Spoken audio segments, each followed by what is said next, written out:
ফারহান আলী ওয়াহিদ আর জায়ান হাকিমের সাথে আরো 3 অরিজিন ফুটবলার আসছে সেপ্টেম্বর উইন্ডোতে। আগেই জানিয়েছে স্টার প্লে। তাদের মধ্যে 2 জন ফরওয়ার্ড, 1 জন সেন্টার ব্যাক।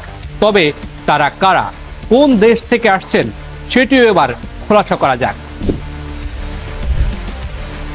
বাফুফের সহসভাপতি ফাহাদ করিমের সাথে কথা বলে জানা যায় লন্ডন থেকে আসছেন 1 জন ফুটবলার, আরেকজন আসছেন এশিয়া থেকে, আর তৃতীয় ফুটবলার আসছেন ইউরোপের দেশ স্ক্যান্ডিনেভিয়া থেকে।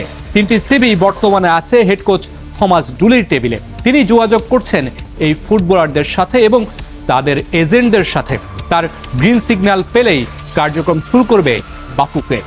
একজন লন্ডন থেকে, একজন এশিয়া থেকে, আরেকজন ইউরোপ থেকে, মানে নট ইউকে, আমার মনে হয় স্ক্যান্ডিনেভিয়ান একটি দেশ থেকে। আমরা এক্স্যাক্টলি এই মুহূর্তে দেশটা মনে পড়ছে না, বাট উনি এখন বোধহয় আপনার এক্স ইউএসএসআর যে ব্লকটা আছে রাশিয়ার, এক্স ইউএসএসআর যারা ছিল ওইখানে একটা লিগে খেলে ইউরোপেই, বাট ওখানে একটা I think 3rd or 4th tyre লিগে খেলে।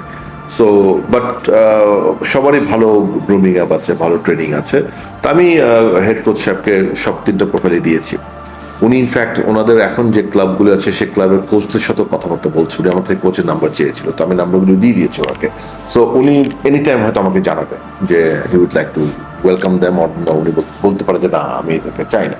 বাট আমি তো আসলে টেকনিক্যাল মানুষ না, বাট আমার কাছে দেখে মনে হচ্ছে না, I think all of them will be called ইনশাআল্লাহ। বাফুফে থেকে এখনই নাম প্রকাশ করতে নারাজ। হেড কোচের গ্রিন সিগন্যাল না পেলে নাম জানাতে চায় না ফেডারেশন। তবে স্টার প্লে এই ফুটবলারদের পরিচয় বের করার চেষ্টা করেছে। একেবারে নিশ্চিত না হলেও বিভিন্ন তথ্য সূত্রে উঠে এসেছে লন্ডন থেকে অমিত হাসান, ইউরোপ থেকে ম্যাক্স রহমান। এই 3 জনকে কেন যাচ্ছে বাফুফে? কোন পজিশনে খেলেন এই ফুটবলাররা? তাদের শক্তির জায়গায় বা কি? চলুন দেখা যাক।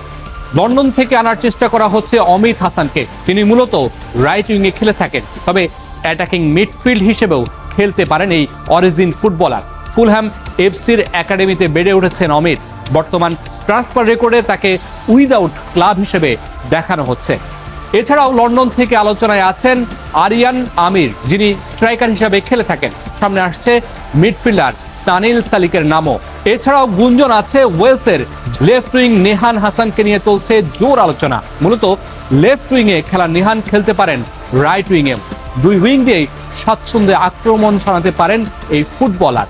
গতি তাকে অন্যদের থেকে এগিয়ে রাখে, সাথে 1-to-1 ড্রিবলিংয়ে কাট করে স্বাচ্ছন্দ্যে শট নিতে পারেন। বর্তমানে যুক্তরাষ্ট্রের ফিলাডেলফিয়া ইউনিয়ন একাডেমিতে আছেন। তবে এই বছর তিনি MLS নেক্সট প্রোতে ফিলাডেলফিয়া ইউনিয়নের হয়ে খেলেছেন। ইউরোপ থেকে আসছেন ম্যাক্স রহমান। 2 ফরওয়ার্ডের সাথে তিনিই একমাত্র ডিফেন্ডার। লেফট ব্যাকে খেলে থাকেন এই ফুটবলার। আধুনিক ফুটবলে তিনি ফুল ব্যাক হিসেবে উইংয়েও খেলতে পারেন। সুইডেনে বেড়ে ওঠা এই ফুটবলার বর্তমানে আছেন সুইডেনের অ্যাংবাই IF ক্লাবে। 5 ফুট 11 ইঞ্চি লম্বার এই ডিফেন্ডার আধুনিক ফুটবলে বাংলাদেশের ডিফেন্সে হতে পারেন অন্যতম ভরসা। ইউরোপের স্ক্যান্ডিনেভিয়া থেকে আসার আলোচনায় নিলয় ভ্যান্ডার ফ্লুগের নাম থাকলেও আপাতত সেটি হচ্ছে না। দ্বৈত নাগরিকত্বের জটিলতায় পাসপোর্ট জমা দেওয়া ইস্যুতে এখনো সিদ্ধান্ত নিতে পারেননি নিলয়। তবে বাফুফে নিলয়ের অনুমতি পেলেই শুরু করবে কাজ।